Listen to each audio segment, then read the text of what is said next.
Welcome back. Millennials are reshaping what it means to retire.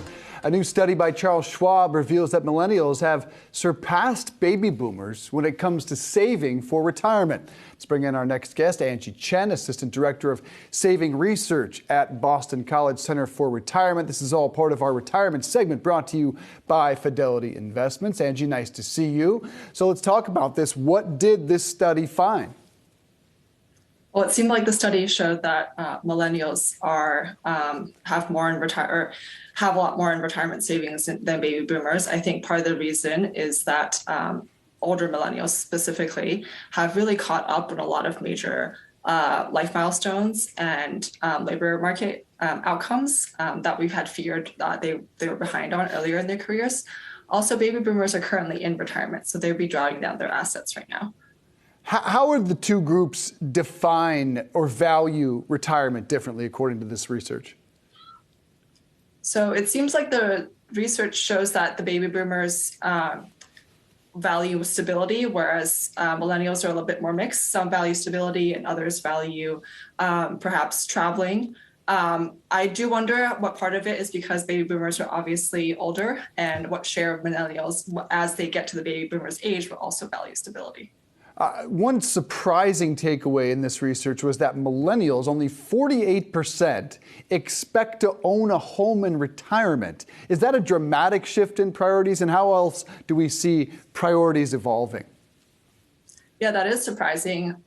We do typically see homeownership decline slightly as households enter retirement, but currently I think the homeownership rate is about 60%. It could be that millennials are just facing a really tough housing market and they can't quite imagine how they would be owning a house in the future. But again, I'm not sure whether it is really going to happen in the future versus once millennials get to the same age as baby boomers are now, that they would also see a rise in homeownership. Anqi, any early indications about Gen Zers and how their priorities and saving methodology differs?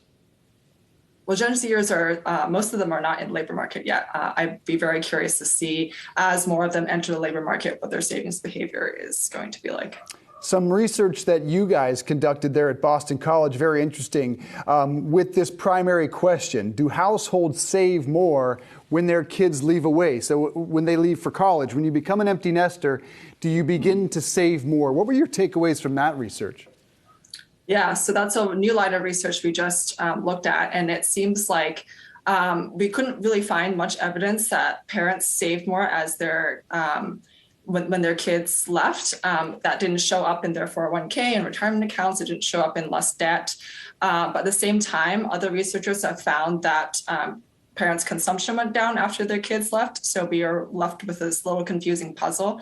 One thing we did find recently was that parents reduced their income and their earnings after their kids left. So that might be a driving factor in terms of why parents are not saving more, but also consuming less after their kids move out. So just to follow up there, the kids leave and the parents begin to work less? Is that what the data is showing you? Yes, that's correct, work less. And once those kids leave, do the parents shift their methodologies of how they are saving and planning for retirement? Do they change their noticeable patterns? Yeah, it doesn't seem like they are. We saw very, very small increases in savings in retirement and almost no noticeable difference in terms of paying down debt. So any advice for those parents once kids leave the house? I mean, it can be understandable that once kids leave that you want to spend more or work less because, obviously kids are expensive, but to also keep in mind that retirement is expensive and retirement is getting longer. So allocating some of those resources into a retirement fund can be beneficial in the long run. All right, great stuff. Anqi Chen, thank you for being here on a Friday. Have a good weekend.